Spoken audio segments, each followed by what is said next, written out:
की योगिनी एकादशी महात्म्य। धर्मराज युधिष्ठिर बोले कि हे जनार्दन, मैंने ज्येष्ठ मास में शुक्ल पक्ष की निर्जला एकादशी की कथा सुनी। अब आप कृपा करके आषाढ़ माह के कृष्ण पक्ष की एकादशी की कथा वर्णन कीजिए। इस एकादशी का नाम क्या है तथा महात्म्य क्या है, सो सब वर्णन कीजिए। श्री कृष्ण बोले, हे राजन, आषाढ़ माह के कृष्ण पक्ष की एकादशी का नाम योगिनी है। इसके व्रत से समस्त पाप नष्ट हो जाते हैं और इस लोक में भोग तथा परलोक में मुक्ति देने वाला है।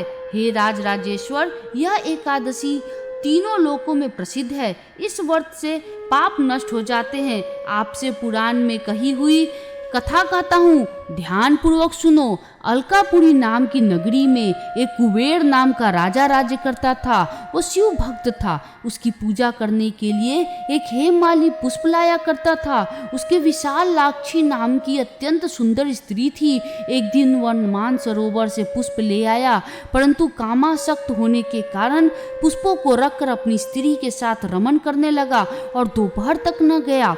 अब राजा कुबेर को उसकी राह देखते देखते दोपहर हो गई, तो उसने क्रोधपूर्वक अपने सेवकों को आज्ञा दी कि तुम लोग जाकर हेममाली का पता लगाओ कि अभी तक पुष्प क्यों नहीं लाया है।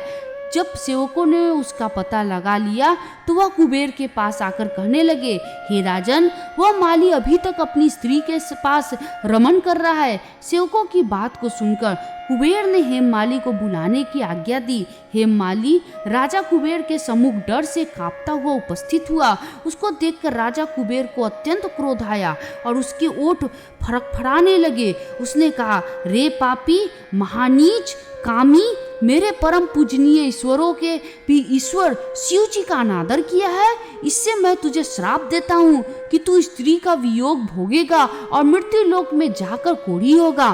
कुबेर के श्राप के प्रभाव से वह उसी क्षण स्वर्ग से पृथ्वी पर गिरा और कोढ़ी हो गया। उसकी स्त्री भी उसी समय उससे बिछुड़ गई।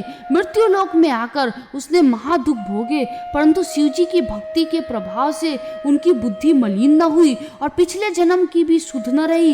इसलिए वह अनेक दुखों को भोगता हुआ तथा अपने पूर्व जन्म के कुकर्मों को स्मरण करता हुआ हिमालय पर्वत की तरफ चल दिया।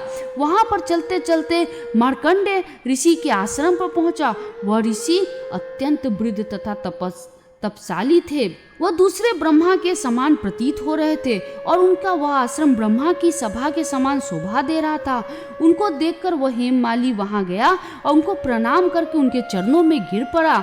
उनको देखकर मार्कंड ऋषि बोले कि तूने कौन सा खोटा कर्म किया है जिससे तू कोढ़ी हुआ और महान दुख भोग रहा है। इस पर हेममाली बोला, हे मुनि, मैं यमराज कुबेर का सेवक था। मेरा नाम हेममाली है। राजा की पूजा के लिए नित्य प्रति पुष्प लाया करता था।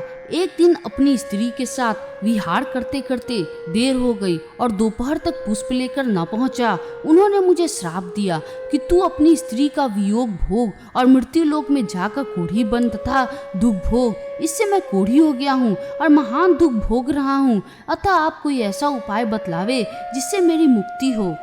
इस पर मार्कंडेय ऋषि बोले कि भाई, तूने मेरे सम्मुख सत्य वचन कहा है, इसलिए मैं तेरे उद्धार के लिए एक व्रत बतलाता हूँ। यदि तू आषाढ़ माह के कृष्ण पक्ष की योगिनी नामक एकादशी की विधि पूर्वक व्रत करेगा तो तेरे समस्त पाप नष्ट हो जाएंगे। इस पर हेममाली बहुत प्रसन्न हुआ और मुनि के वचनों के अनुसार योगिनी एकादशी का विधि पूर्वक व्रत किया। इसके प्रभाव से वह फिर अपने पुराने रूप में आ गया और अपनी स्त्री के साथ विहार करने लगा।